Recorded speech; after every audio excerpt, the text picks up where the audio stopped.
Meu nome é Clarice. Hoje a gente vai falar sobre técnicas de pré-oxigenação. A nossa convidada é a doutora Sara Maciel, emergencista formada aqui no HC do FMG, e ela também é instrutora do Difficult Airway Course. Então, ela vai falar sobre o que a gente está manejando errado e como que a gente vai fazer para evitar complicações nos pacientes que a gente vai entubar. Bem-vinda, Sara. Obrigada, gente. Bom demais, adoro esse tema. Já dei essa aula há um tempo atrás, principalmente quando a gente falava demais de hipoxemia, pré-oxigenação na intubação, que foi na época do Covid. Então, comecei a estudar esse tema, gosto demais da conta, e dessa vez estou dando essa aula de novo, mas com algumas coisas novas que apareceram por aí, de estudos mais legais, mais atualizados também. Quando vocês quiserem começar, podemos. Pode começar, Sara. Posso? Começar. Espera aí, rapidinho.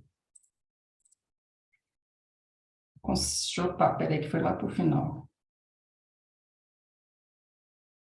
Spoiler. Tá vendo aí a tela inicial, gente? Estão vendo? Beleza. Eu vou tirar meu vídeo aqui, tá? Vou deixar o vídeo, deixa para lá. Não, deixa o vídeo para a gente ver você. Tranquilo. Então, vamos lá, pessoal. Nós vamos falar, então, como a Clarice falou, de técnicas de pré-oxigenação, rever alguns conceitos aí que são importantes, ver se a gente está fazendo as coisas da forma mais correta, como ela é descrita, e por quê? Para prevenir a hipoxemia crítica no departamento de emergência. Como a Clarice falou, eu sou médica emergencista formada no HC e atuo no Odilon Berens, além de plantonista, como preceptora. Então, vamos lá começar.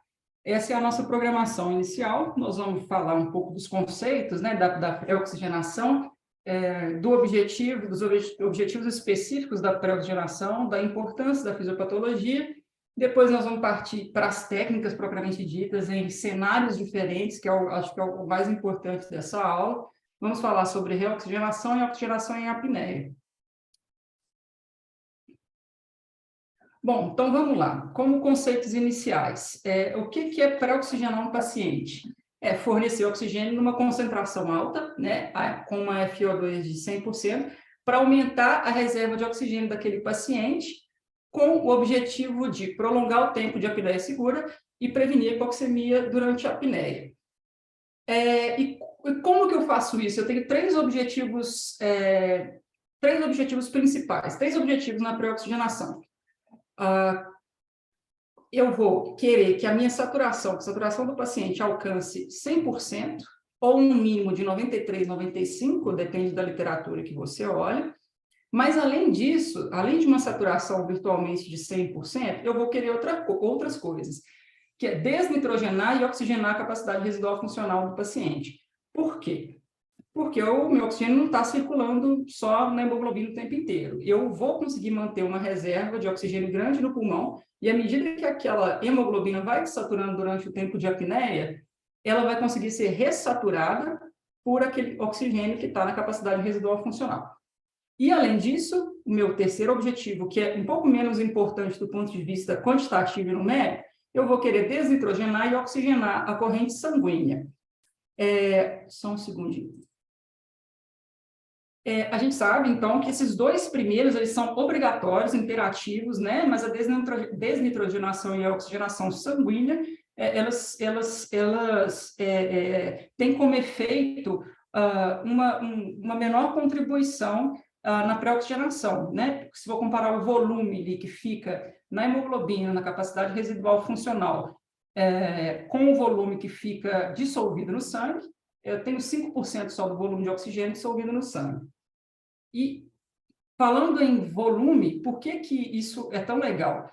Quando eu pré-oxigeno o meu paciente, eu consigo aumentar o meu volume de oxigênio circulante no corpo de uma forma muito importante. Se um paciente meu está respirando em ar ambiente, ele vai ter um reservatório de oxigênio total, né, de pulmões e sangue, de aproximadamente 1 a 1,5 litros de oxigênio.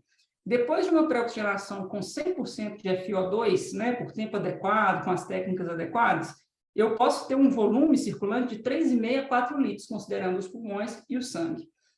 Beleza, falamos sobre isso. E o que é uma apneia segura, que é esse conceito que está grifado aqui em cima? A apneia segura é o tempo que o meu paciente demora para dessaturar até 90%. Por que eu considero esses 90%? Porque 90% é o ponto de virada que eu tenho, né, para reoxigenar o meu paciente depois do bloqueio, antes da intubação. Quando o paciente cai abaixo de 90%, a dessaturação ocorre de uma forma mais rápida. Então, esse tempo de apneia segura é o tempo que eu quero prolongar por meio da pré-oxigenação. E por que é importante, tão importante a gente falar de pré-oxigenação de uma forma criteriosa? Porque a hipoxemia ela é preditora de complicações no peri-intubação, né? No durante e no após. A gente tem centenas, talvez milhares de estudos estudando os efeitos adversos, né? O risco os riscos do procedimento de intubação em pacientes críticos, em pacientes no bloco cirúrgico. E o que eles têm em comum é que eles mostram que a hipoxemia é preditora de PCR no peri-intubação. Eu coloquei aqui um estudo que não é tão novo, ele é de 2018, mas é um estudo bacana, que ele foi uma análise de dados coletados em 4 UTIs na França, com pacientes criticamente enfermos que estavam sendo submetidos à intubação. Eles analisaram 1.847 procedimentos de intubação. Por meio dessa análise, eles identificaram 5 preditores isolados de parada cardíaca peri-intubação. Desses 5 preditores, 3 a gente tem alguma possibilidade de mudar. Quais são eles? A hipoxemia antes da intubação, a ausência de pré-oxigenação e a hipotensão ao choque antes da intubação. Então, se a gente pode mudar um fator que gera um risco para o paciente de PCR, obviamente a gente tem que fazer o melhor possível. Esse estudo ele viu aí que a incidência de parada cardíaca no peri-intubação entre esses pacientes na UTI foi de 2,7%. Comparado ao bloco cirúrgico, ela é de 0,019%. É muito, muito maior, né? Os outros fatores, só a título de curiosidade, de controle, né? Os outros fatores de risco para as PCRs dentro da UTI foram sobrepeso, obesidade e idade maior que 75%. Falando um pouquinho aqui discutir um pouquinho sobre a fisiopatologia propriamente dita, né? Da oxigenação, da dessaturação da hemoglobina. A gente sabe que o transporte de oxigênio no paciente crítico ele vai ser diferente do paciente eletivo, né? Quando a gente estuda aquelas curvas de dissociação da hemoglobina, eles dependem de pH, depende de temperatura, né? Depende da PO2, de várias outras coisas. Então, o paciente crítico ele tem desarranjos fisiológicos que vão fazer com que a hemoglobina ela desature mais ou menos no tempo, né? Aqui, à direita, a gente tem um gráfico bacana de um estudo super antigo, de 97. Esse pessoal aqui, eles queriam calcular o tempo para um paciente desaturar até 90%, ou seja, uma apneia segura, né, induzida por 1 mg/kg de succinilcolina, partindo de uma pressão alveolar de oxigênio de 87%, que é essa que está aqui em cima. A pressão alveolar de oxigênio ela vai ser proporcional à pressão, à fração de oxigênio que esse paciente recebe na pré-oxigenação. Se eu tenho a pressão parcial de O2 alveolar vai ser dependente, então, da fração inspirada de oxigênio. Então, essa pressão alveolar de 87%, a gente vai ver que ela vai se comportar na curva de uma forma muito diferente. O que aconteceu aqui? Esses pacientes foram submetidos a uma pré-oxigenação adequada, foram induzidos e bloqueados. E o que eles queriam ver? Eles queriam ver com quanto tempo esses pacientes demoravam para chegar nos 90%. Eles viram que, num paciente adulto normal, com 70 quilos, que não estava crítico, o tempo para esse paciente chegar nos 90% foi de 8 minutos. Então, potencialmente, eu consigo ter uma apneia segura, né, por 8 minutos, se eu pré-oxigeno bem um paciente magro e saudável. Mas o que mais que eles viram nesse estudo? Se eu pego um paciente obeso, que é essa primeira curva, ele desatura até 90 com menos de 3 minutos. Uma criança um pouco mais, e um adulto, mesmo com 70 quilos, ele vai desaturar até 90 mais rapidamente, com menos de 5 minutos. O que isso mostra para a gente? Que, apesar de uma pré-oxigenação bem feita, vai depender também a desaturação, o tempo de desaturação, do biotipo do paciente e da condição clínica subjacente dele. Esse outro gráfico aqui da esquerda, ele me mostra uma outra relação diferente. Ele me mostra aqui a relação entre a PaO2, pressão parcial de oxigênio arterial, e a saturação. Aqui, a gente vê que os pacientes que têm uma PaO2 bastante alta, né? Como que eu vou ter uma PaO2 bastante alta? Se eu forneço uma pré-oxigenação adequada e aumento a minha capacidade residual funcional, né? Se eu tenho uma PaO2 alta, eu vou ter um platô aqui em cima, em que esse paciente, à medida que ele vai diminuindo a PaO2, a saturação dele permanece mais alta por um bom tempo. Outro dado que isso aqui me fornece. A partir dos 90% de saturação, que fica aqui mais ou menos nessa inflexão entre o paciente de alto risco e o paciente hipoxêmico, a inclinação da curva, ela aumenta drasticamente. Então, qual que é o outro dado que esse gráfico me fornece? Que a dessaturação do paciente, ela não ocorre de uma forma contínua, com uma velocidade constante. À medida que esse paciente desatura abaixo de 90, 80, 70, a velocidade da dessaturação vai aumentando. Isso é um dado importante, porque acho que é um conceito errado que muitas pessoas têm, de que esse paciente vai desaturar de uma forma seriada, lentamente, mas não. Ele vai desaturar cada vez mais rápido.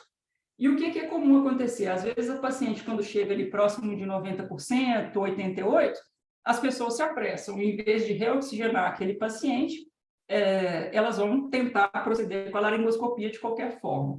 E esse abandono da pré-oxigenação e a pressa para entubar o paciente é baseado, então, nesse conceito errado de que a velocidade da dessaturação não muda. Sim, ela muda e ela aumenta.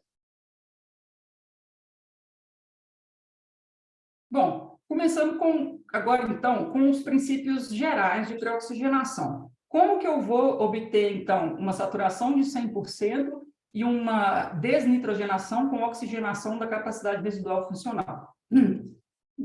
Seguindo esses passos básicos, né? Depois a gente vai ver para cada cenário. Primeiro, eu preciso fornecer uma FiO2 a 100%. Como que eu faço isso? Fornecendo oxigênio em alto fluxo, que a gente vai ver como que a gente faz. Qual que é o tempo que eu preciso? Eu preciso de 3 a 5 minutos. Depois que eu atingir a saturação teto, né? Eu quero 100%. Pode ser que eu consiga um teto de 95%. Depois que eu atingir a saturação teto, eu continuo a pré-oxigenação por 3 a 5 minutos. Porque aí, além de eu saturar a minha hemoglobina, eu vou oxigenar minha capacidade residual funcional. Idealmente, os pacientes devem ser pré-oxigenados com a cabeceira elevada, com um mínimo de 30 graus. Vocês vão ver que nos estudos que a gente vai mostrar lá para frente, todos eles foram feitos com 30 graus. E aqui, lembrar que a saturação de 100% não quer dizer, né, é diferente de uma pré-oxigenação adequada. Que eu posso atingir 100% agora. Eu vou bloquear o meu paciente imediatamente? Não, se for possível, vamos esperar, vamos desnitrogenar esse paciente, para que eu consiga oxigenar a capacidade residual funcional. Bom, aqui embaixo, essas tabelinhas aqui são do Walls, e eu queria só mostrar alguns pontos importantes. Muitas vezes, a gente não pré-oxigena os nossos pacientes com AMBU. O padrão seria pré-oxigenar com um AMBU, né, um dispositivo de bolsa válvula máscara, 15 litros. Mas muitas vezes a gente não pré-oxigena, a gente usa máscara facial reinalante ou algum outro dispositivo. Qual que é o problema? Quando a gente usa uma máscara facial não reinalante a 15 litros, eu não vou conseguir, numa taxa de fluxo ali de 15 litros, eu não vou conseguir uma FiO2 de 100%. então não vou estar dando a quantidade de oxigênio necessária para esse paciente. Com uma taxa de fluxo baixa, de 15 litros, o único dispositivo que pode fornecer uma FiO2 100% para o paciente é o AMBU, bem acoplado com a máscara e tudo mais, sem vazamento. Mas, se eu aumento a taxa de fluxo, aí eu vou falar em flush flow. O que é flush flow? Eu vou abrir o meu fluxômetro, né, que está na parede, até o máximo. Cada fluxômetro tem um máximo total. Tem fluxômetro que chega a 70 litros por minuto. O medidor do fluxômetro geralmente vai até 15, mas ele abre muito mais do que 15 litros por minuto.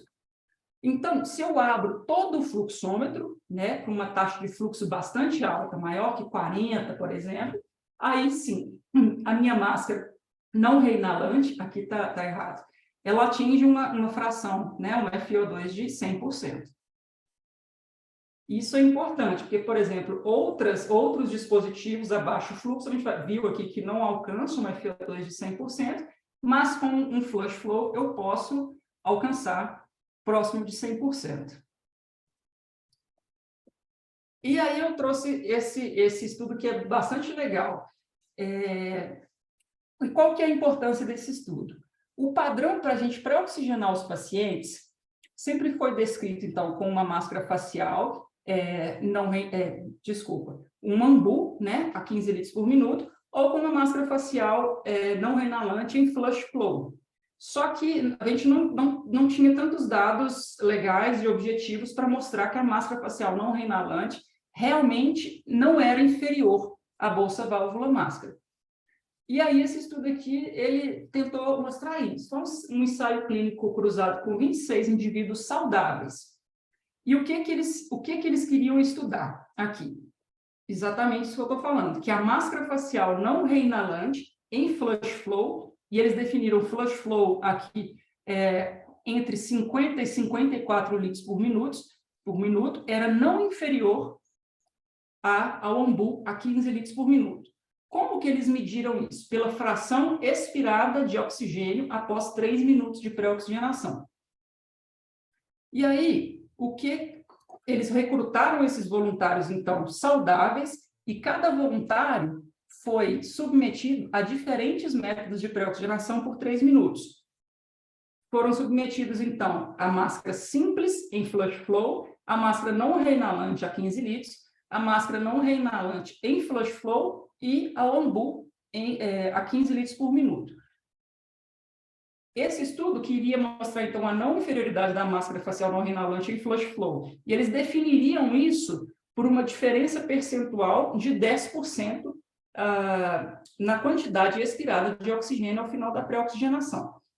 Então, quando eles fizeram lá os resultados, eles acharam dados interessantes. A média da fração expirada de oxigênio do paciente após 3 minutos de pré-oxigenação com AMBU foi de 77. A média da fração expirada de oxigênio dos pacientes com a máscara facial não reinalante a 50 litros por minuto foi de 86. Daí, depois, eles calcularam essa diferença percentual. A diferença percentual está nesse gráfico da direita aqui. A média da diferença percentual foi de 8. Então, ela foi menos de 10%, o que foi considerado como não inferior. Isso é muito interessante. Por que eles definiram a não inferioridade como uma diferença de 10% percentuais? Porque eles consideram que cada 10% na fração expirada de oxigênio potencialmente corresponde a 1 minuto a mais de apneia segura. Então, aqui, né, sumariamente, a pré-oxigenação com a máscara facial não reinalante a 50 litros por minuto foi não inferior ao AMBU a 15 litros por minuto. A gente tem aqui nesse gráfico aqui da esquerda outras comparações que a gente poderia extrapolar, mas esse estudo ele não foi desenhado para esses desfechos comparativos com máscara simples em flush e tudo mais. Mas é interessante a gente observar que nesse gráfico da esquerda, a máscara facial não reinalante a 15 litros por minuto, ela nem alcançou a pré-oxigenação adequada. A média, né, de fração de oxigenação, fração expirada de oxigênio, nesses pacientes foi de 54%. Então, vamos lá, vamos partir para os cenários agora. Pacientes com condições diferentes precisam de pré-oxigenações diferentes, né? Então, quais são os cenários mais comuns que a gente tem, né? O paciente que ventila, que tem um drive espontâneo adequado e coopera, mas a gente também tem o paciente que que pode cooperar, mas ele não tem um drive adequado. Quais seriam esses pacientes? Né? Neurocrítico, intoxicado, o paciente que não tá, que faz uma incursão respiratória curta, com uma frequência respiratória baixa.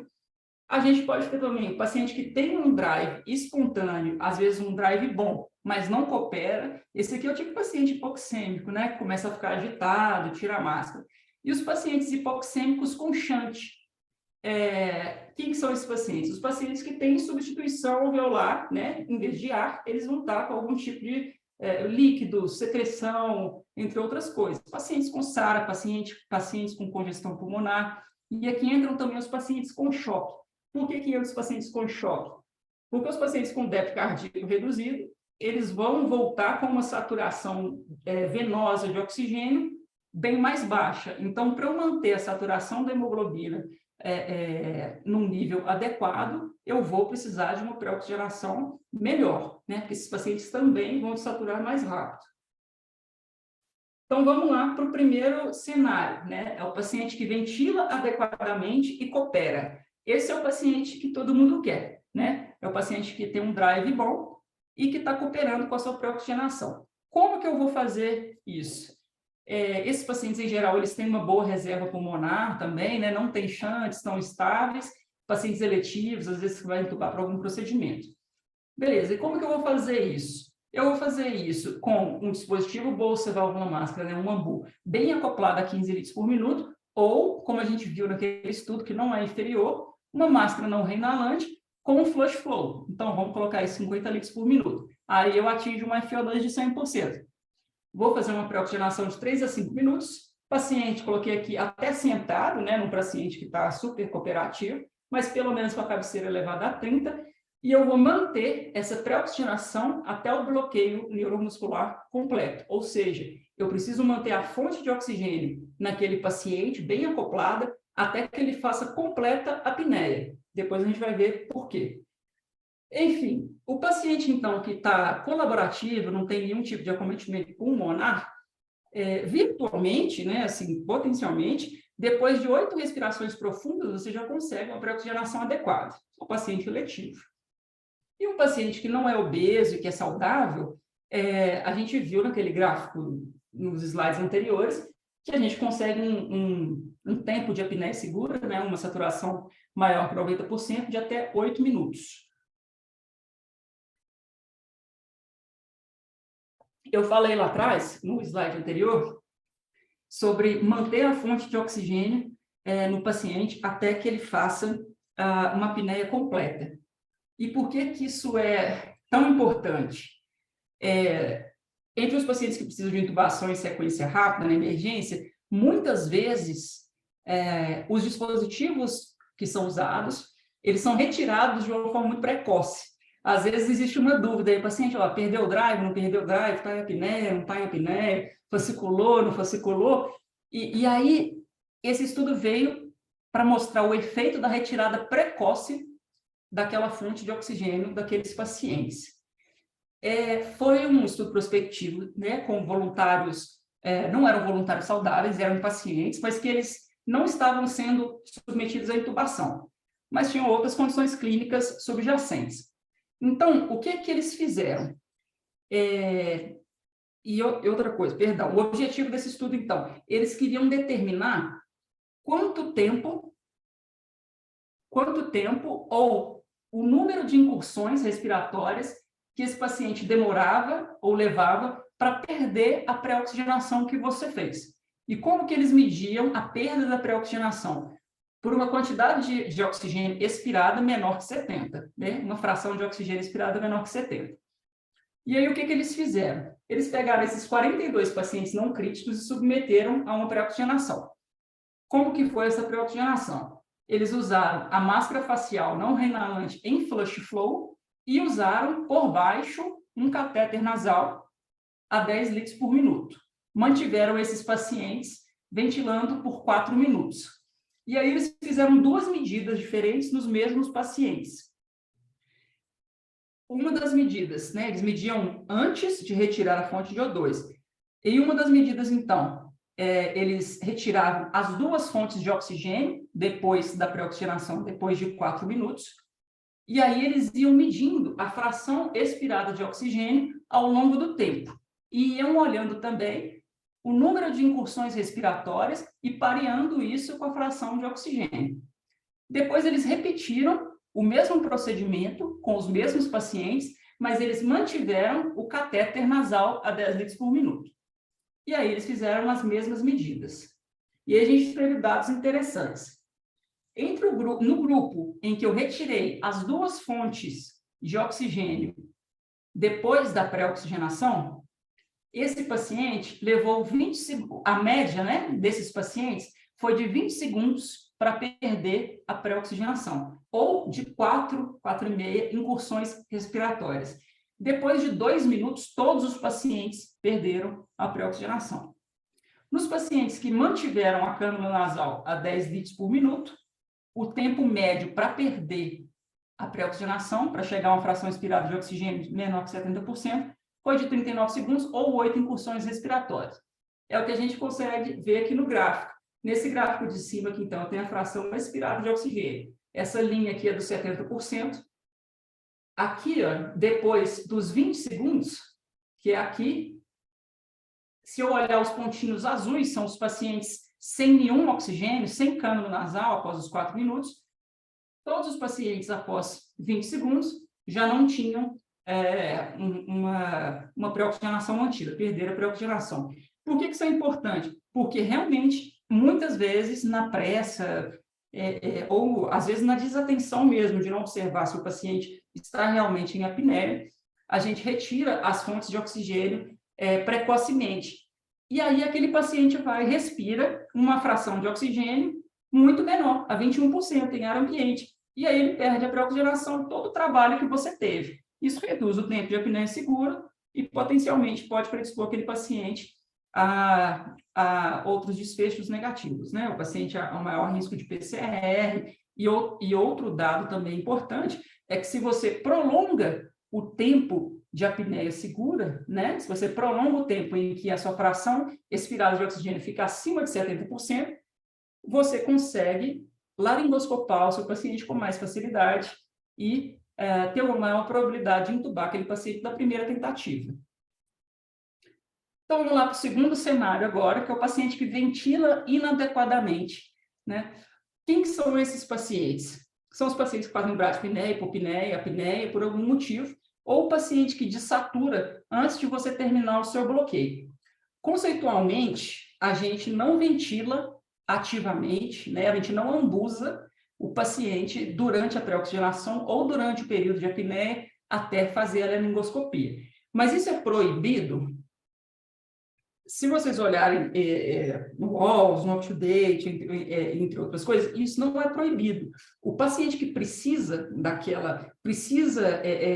de uma ventilação ativa para fazer um volume corrente melhor e obter uma pré-oxigenação adequada, ou o paciente que desatura antes de fazer o bloqueio neuromuscular completo, ele deve ser ventilado, né? Beleza. E como que eu vou fazer uma ventilação ativa para o paciente que precisa durante a pré-oxigenação? Primeira coisa, eu preciso antecipar o risco de dessaturação daquele paciente, indicar bem essa ventilação e prever se ele vai ter uma dificuldade para ambusar, né? Se tiver uma dificuldade para ambusar por alguma coisa de acoplagem da máscara, aí eu posso avaliar, se for necessário, usar algum dispositivo supraglótico. Bom, depois eu vou acoplar um dispositivo bolsa-vácuo, uma máscara, né? Um ambu com uma máscara bem acoplada. Vou considerar ali o uso de um catéter em apneia, vou considerar uma pressão positiva para aquele paciente também. E como que eu vou fazer isso? Induzir o paciente, bloqueei o paciente. Antes de ele fazer a apneia, ele vai continuar com respiração ineficaz por algum tempo. Eu vou ventilar aquele paciente com o meu ambu de forma síncrona. Se o meu paciente está respirando 8 incursões por minuto, eu vou fazer 8 incursões por minuto. com volume pequeno, baixa pressão, uma baixa taxa. Meu objetivo é manter a saturação acima de 93%. A minha válvula de pop-off, né, que é aquela válvula de segurança, ela geralmente fica ali a 20 milímetros de HG, ela tem que estar aberta sempre, né? Que se você ventila aquele paciente com essa válvula fechada, você pode aumentar a pressão em via aérea e tudo mais, aumentar o risco de aspiração também. A gente tem também a possibilidade de fazer essa ventilação ativa durante a pré-oxigenação com o ventilador mecânico acoplado a uma máscara, né, da mesma forma. E aí seria essa configuração básica do ventilador mecânico. Um FO2 de 100%, obviamente, uma frequência respiratória de 6 a 8, né, que a gente está considerando o nosso paciente geralmente bradipneico, com volume de 6 a 7 ml/kg.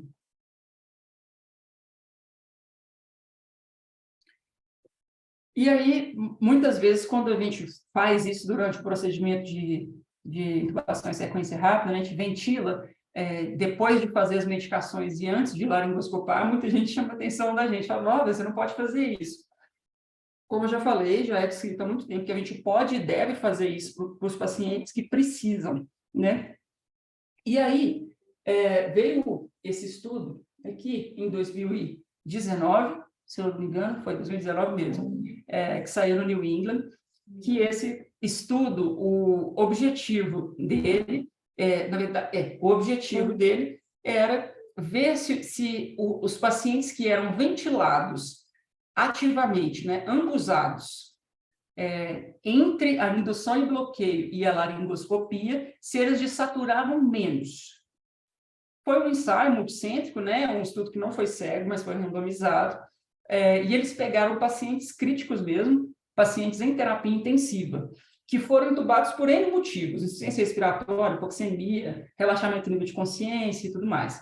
E aí eles fizeram esses dois grupos. No primeiro grupo, eles ventilavam ativamente com o ambu entre o sedativo bloqueador neuromuscular e a laringoscopia, independente desse paciente precisar ou não dessa ventilação.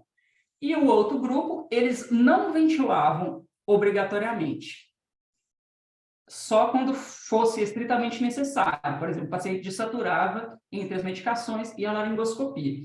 E aí eles queriam estudar, o desfecho primário era uma medida objetiva de menor saturação entre as medicações e a laringoscopia, né? Nesse intervalo de 2 minutos. E os desfechos secundários, que talvez era o mais importante que devesse ser estudado, era a incidência de hipoxemia grave, que seria definida aqui como saturação de O2 de 80%.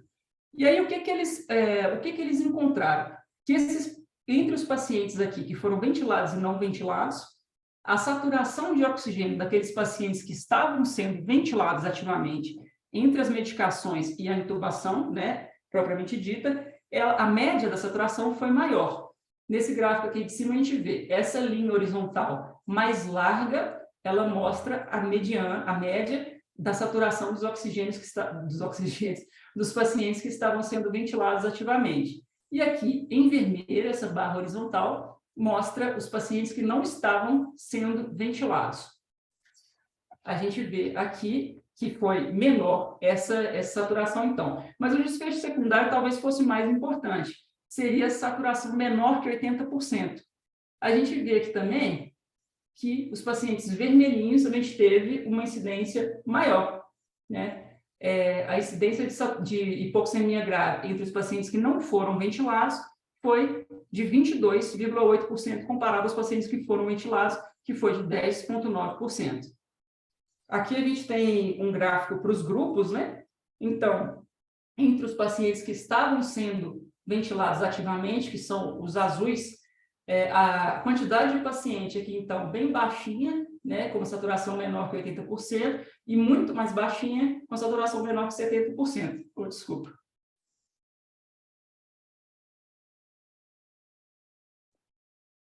Aqui a gente tem alguns outros achados do estudo. O que eu ia trazer de dado aqui melhor, mais interessante, é que quando a gente fala de ventilar o paciente entre as medicações e a laringoscopia, o nosso grande medo é a aspiração desses pacientes.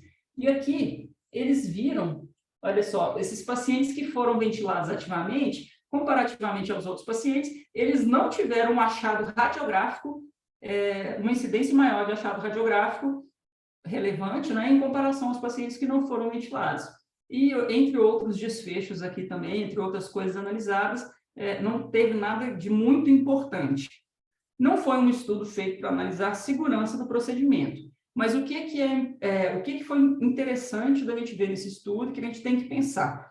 Claro que a ventilação ativa depois das medicações não deve ser feita para todos os pacientes, mas esse desfecho secundário aqui, de que os pacientes que foram ventilados tiveram tiveram menos hipoxemia grave que os pacientes que não foram ventilados, é um dado importante que deixa a gente mais seguro em fornecer ventilação ativa para os pacientes que precisam.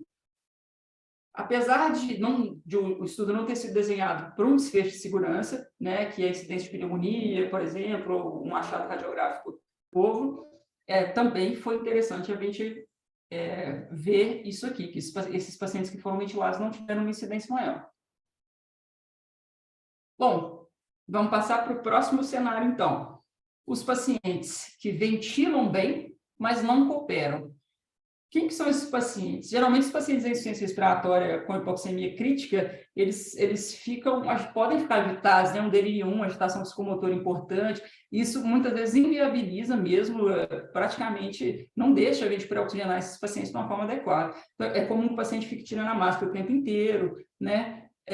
E muitas vezes também com a progressão da dessaturação, sem pré-oxigenação adequada, às vezes as pessoas desistem de continuar a pré-oxigenação, de tentar ter um teto melhor de saturação, né?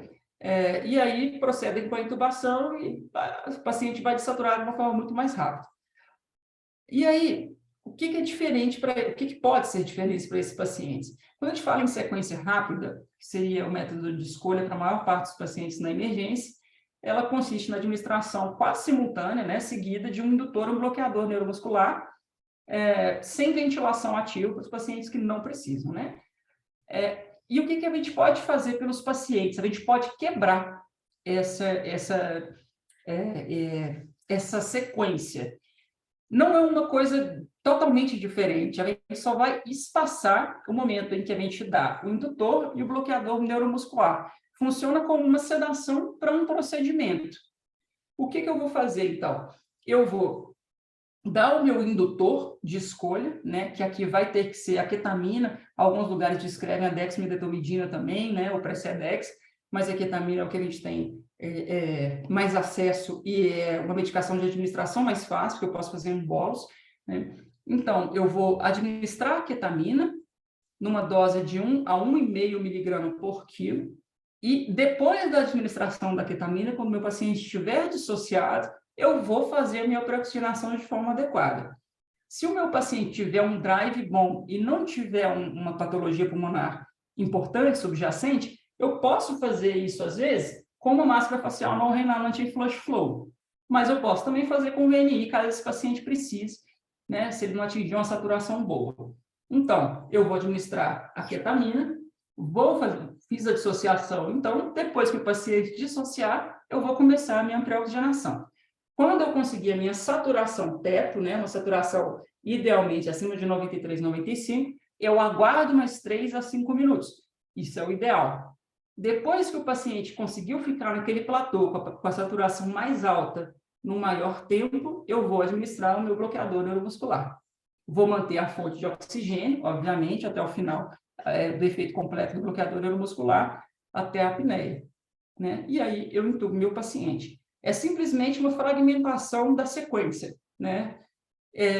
Isso aqui é uma coisa muito interessante de se fazer, e a gente faz com uma segurança bastante boa, não é uma coisa nova, né? Os outros nomes, então, para essa sequência atrasada, né?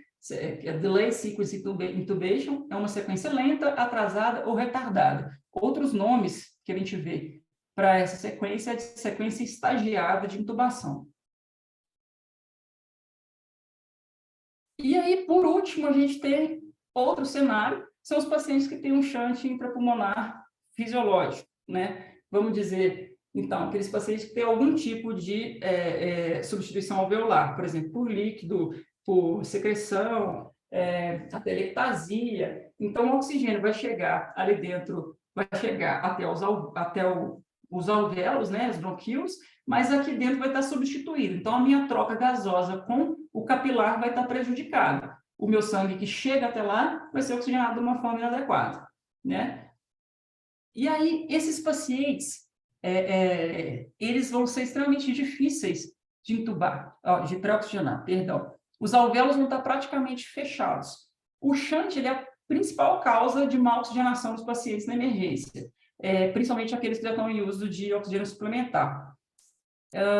Então, o que nós vamos fazer para esses pacientes? A gente tem que abrir esse alvéolo, aumentar a área de troca gasosa, né, para eu poder facilitar essa troca com o capilar pulmonar.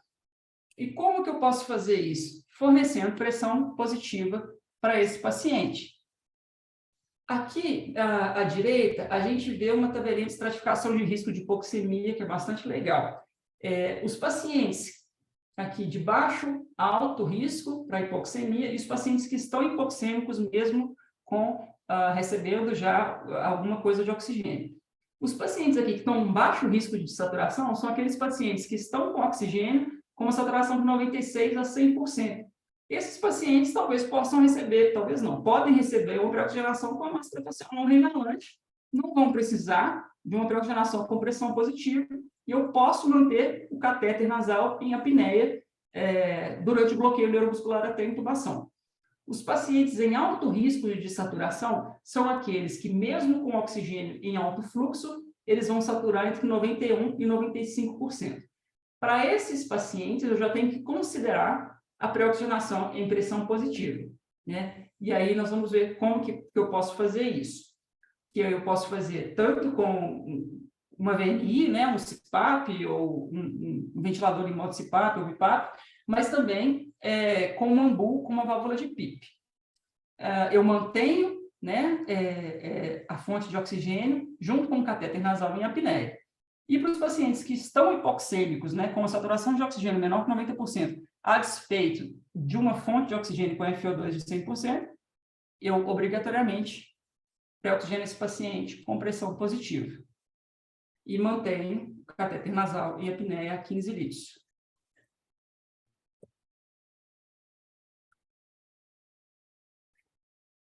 Então, vamos lá. Como que eu vou pré-oxigenar meu paciente com pressão positiva? A gente tem uma facilidade muito grande, porque a gente está trabalhando dentro do hospital, né? Então, a gente tem um ventilador do nosso lado, que a gente pode fornecer, né, fazer ali um CPAP para aquele paciente de uma forma muito fácil. Mas caso eu não consiga fazer isso, e isso foi muito bem estudado na época e feito, né, mesmo antes de estudo, foi muito realizado na época do Covid, que era você acoplar uma válvula de PIP, que é essa vermelhinha aqui, numa das saídas do AMBU. Quando você fazia isso aqui, o paciente, você consegue regular uma PIP para esse paciente, com essa válvula de PIP. Então, o AMBU se torna um CPAP, né? Mas a gente sabe que o ventilador, ele consegue fornecer uma pré-oxigenação melhor do que esse dispositivo aqui. O que a gente quer é sempre usar uma máscara de VNI, porque ela vai ser melhor acoplada ao rosto do paciente, e a gente precisa de uma acoplagem perfeita para poder manter a pressão positiva. Se eu usar o ventilador mecânico, então, posso colocar em modo CPAP, posso colocar em BiPAP também, se o paciente tiver com esforço respiratório, sempre com uma fração, obviamente, de 100%, e vou ajustar a PIP ali para 5. E vou titular aquela PIP a partir de 5 até 15. É muita coisa, né? Até 15 para eu conseguir uma pré-oxigenação boa. Quando a saturação do meu paciente estiver em 95%, eu vou manter a VNI por mais 3 minutos, idealmente, obviamente, e vou administrar as minhas medicações da intubação. O indutor e bloqueador neuromuscular seguidos. Quando o paciente estiver em apneia, eu vou retirar a fonte de O2 e laringoscopar. E aí, agora nós vamos falar sobre uma outra coisa importante. Meu paciente desaturou. E eu vou precisar reoxigenar. Qual que é o meu trigger para isso? A gente geralmente considera 90%, e alguns autores consideram 93%. Por quê? Porque a medida da saturação periférica, com o oxímetro, ela tem um delay. Então, se você considera uma leitura de 93% na saturação periférica, esse paciente possivelmente tem uma saturação menor do que a saturação medida. Então, um paciente com uma saturação entre 90% e 93% após o bloqueio neuromuscular, ele precisa ser reoxigenado antes de outras tentativas. Por quê? Porque senão essa saturação vai começar a cair mais rapidamente ainda. Como que eu vou fazer a reoxigenação do paciente? Eu vou fazer ambusando aquele paciente, mas a gente também pode fazer isso com um ventilador mecânico, com essa configuração que a gente colocou aqui. Quais são os pontos que eu quero mostrar para vocês sobre a reoxigenação do paciente? O dispositivo, né, o AMBU, ele tem que estar a 15 litros por minuto para eu conseguir uma fração inspirada de uma fração de oxigênio de 100%. Eu vou fazer uma frequência de 10 a 12 ventilações por minuto. Qual que é o ponto que eu quero mostrar para vocês? A gente, muitas vezes, quando o paciente começa a desaturar, a gente começa a ventilar o paciente numa taxa, né, numa frequência muito alta. E o paciente, com um dispositivo que forneça um FiO2 de 100%, a gente não precisa fazer isso. Por quê? Se a gente considerar que é uma fração que, de acordo com esse gráfico, um FiO2 de 21%, eu vou precisar de uma ventilação alveolar de 1 litro por minuto. Com duas ambusadas, né, com duas apertadinhas no ambu, você consegue isso. Com uma fração aqui inspirada de oxigênio de 50%, meio litro de ventilação alveolar. Né? Perdão, gente, aqui do FiO2 de 21% eu falei errado. A ventilação alveolar aqui, então, eu vou precisar de 1 litro, né, para conseguir uma saturação, uma PO2 de 100%, mas com uma FiO2 de 50%, eu vou precisar de muito menos, aqui, menos de meio litro por minuto. Imagina como uma FiO2 de 100%, né? Praticamente com duas ventilações, você já vai conseguir começar a reoxigenar esse paciente de uma forma adequada. Aqui eu só queria lembrar da pegada ideal do AMBU, né? Essa técnica, a técnica do C e do E, ela não é a melhor técnica, a gente já sabe há muito tempo que essa técnica do Tenar Grip, né, do V-Grip, ela é muito superior. Então, eu coloco aqui o meu polegar no queixo do paciente, com a região tenar de cada mão aqui na parte de cima da máscara, e os dedos aqui embaixo, na mandíbula, na parte óssea. Aí eu consigo fazer um jaw thrust adequado, né, e um chin lift. Para eu fazer uma acoplagem boa da máscara e manter a via aérea aberta, para eu reoxigenar esse paciente, eu preciso também manter a via aérea aberta com uma cânula oro ou nasofaríngea. Aqui eu queria só mostrar um vídeo para vocês de como que funciona um AMBU com pressão positiva. E por que eu queria mostrar isso? Se o seu paciente tem um shunt, né, se ele precisou de pressão positiva para ser pré-oxigenado, se você tiver que reoxigenar esse paciente, dificilmente você vai conseguir reoxigenar aquele paciente sem pressão positiva. Aqui eu só queria mostrar o efeito da pressão positiva quando você ambusa o paciente, né? Aqui sem a válvula de PIP, o pulmão ele desinsufla completamente. E agora com a válvula de PIP.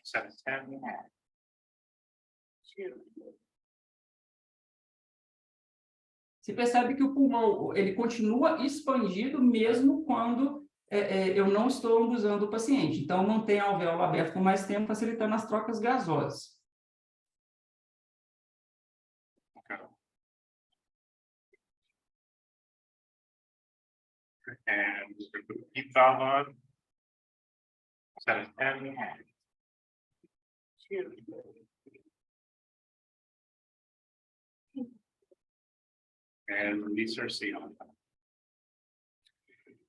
E aí, por fim, pessoal, eu vou falar um pouco da oxigenação em apneia.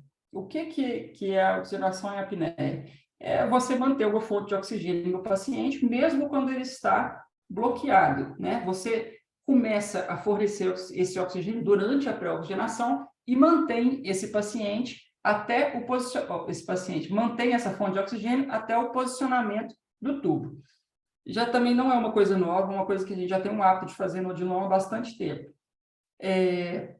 A gente não tem um consenso de qual que é a taxa de fluxo, né, que a gente geralmente usa o catéter nasal, a gente não tem um consenso de qual que é o melhor dispositivo e qual que é a melhor taxa de fluxo.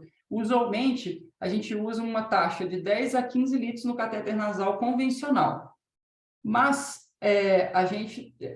grande parte dos estudos foi feita com um catéter nasal em alto fluxo, né? Então, não existe um bom consenso aí do que seria melhor. Eu trouxe aqui esse estudo para vocês. É uma revisão sistemática de 2017, mas ela é uma das melhores que a gente tem. Ela analisou 14 estudos no cenário de emergência UTI, incluíram em RCT, estudos observacionais dos últimos 10 anos, então, de 2007 a 2017, com pacientes de emergência, adultos e pediátricos, e aí eles foram avaliar a eficácia, né, da oxigenação em apneia e também ver se algum tipo de dispositivo e fluxo era superior, né? Eles viram, então, de acordo com esses estudos, a oxigenação em apneia ela era realizada geralmente, na maior parte das vezes, por catéter nasal de alto fluxo, mas no departamento de emergência ela era feita mais frequentemente com catéter nasal padrão, convencional. E aí, o que a gente teve de dado interessante aqui? Só um segundo. Nesse primeiro gráfico aqui, a gente... Peraí, gente, meu negócio deu pau aqui.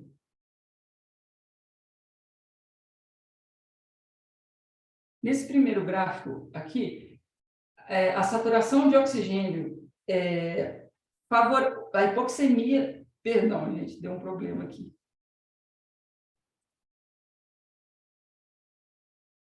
Isso. Na meta-análise desses estudos aqui, a oxigenação em apneia, né, comparando pessoas que usaram o oxigênio em apneia e as pessoas que não usaram, a gente teve uma melhor saturação, né, entre os pacientes que usaram o catéter nasal em apneia, né? Então, a gente teve aqui que favoreceu esse grupo que usou o catéter nasal em apneia.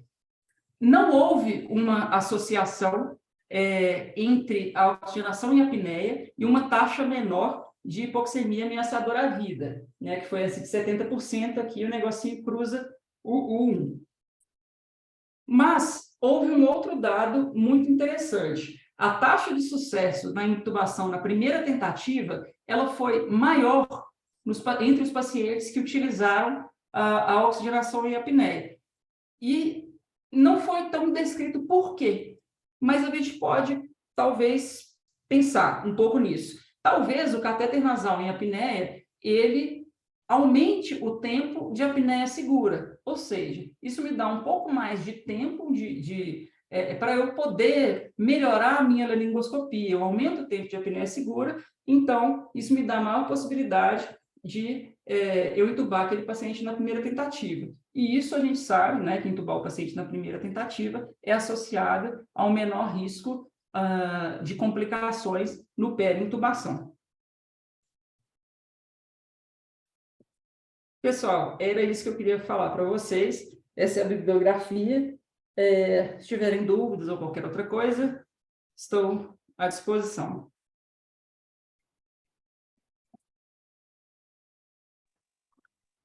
Sarinha, que aula maravilhosa, meu Deus.